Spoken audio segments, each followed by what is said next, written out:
North Korea के तानाशाह Kim Jong Un अपनी हरकतों को लेकर दुनिया भर में मशहूर हैं। वो कभी अमेरिका को धमकी देने लगते हैं तो कभी अपने खाने पीने और शौक को लेकर सुर्खियां बटोरते हैं। और अब उन्होंने उत्तर कोरिया के लोगों को एक तुगलकी फरमान जारी किया है, जिसमें लोगों के हंसने, शॉपिंग करने, रोने और शराब पीने पर रोक लगा दी गई है।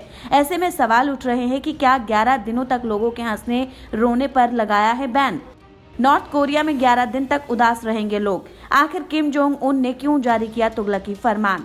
किम जोंग उन के पिता इल के निधन के 10 साल पूरे हो रहे हैं, लिहाजा उनकी 10वीं बरसी पर किम जोंग उन ने लोगों को किसी भी तरह की खुशी न जाहिर करने का सख्त आदेश दिया है।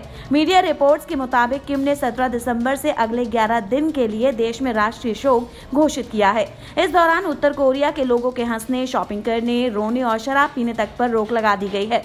रेडियो फ्री एशिया ने नॉर्थ कोरिया में सिनुइजू शहर के लोगों से बातचीत की। बातचीत के दौरान लोगों ने बताया कि आम लोग रोजमर्रा के जरूरी सामान खरीदने भी बाहर नहीं जा सकते। अगर कोई नियम तोड़ता है तो उसके खिलाफ सख्त कार्रवाई की जाएगी। लोगों के मुताबिक पिछले 10 सालों के दौरान जो लोग भी किम जोंग इल की बरसी पर शराब पीते हुए पकड़े गए, उसे गिरफ्तार कर लिया गया और वो फिर कभी दिखाई नहीं दिया।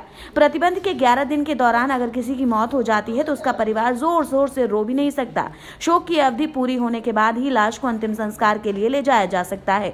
इन 11 दिनों में अगर किसी का जन्मदिन आता है तो वो इसे सेलिब्रेट नहीं कर सकेगा। इस दौरान पुलिस को लोगों पर पैनी नजर रखने के लिए कहा गया है। अगर कोई नियम तोड़ता है तो उसे फौरन गिरफ्तार कर लिया जाएगा। इसके लिए पुलिस की महीने भर की स्पेशल ड्यूटी लगाई गई है। इस दौरान पुलिस अफसर नींद भी नहीं ले पाएंगे। आपको बता दें कि किम जोंग उनके दादा किम इल सुंग ने 1948 में नॉर्थ कोरिया की स्थापना की थी। उनकी मौत के बाद 1994 में उनके सबसे बड़े बेटे किम जोंग इल को सत्ता मिली। इल ने 1994 से 2011 तक देश पर शासन किया।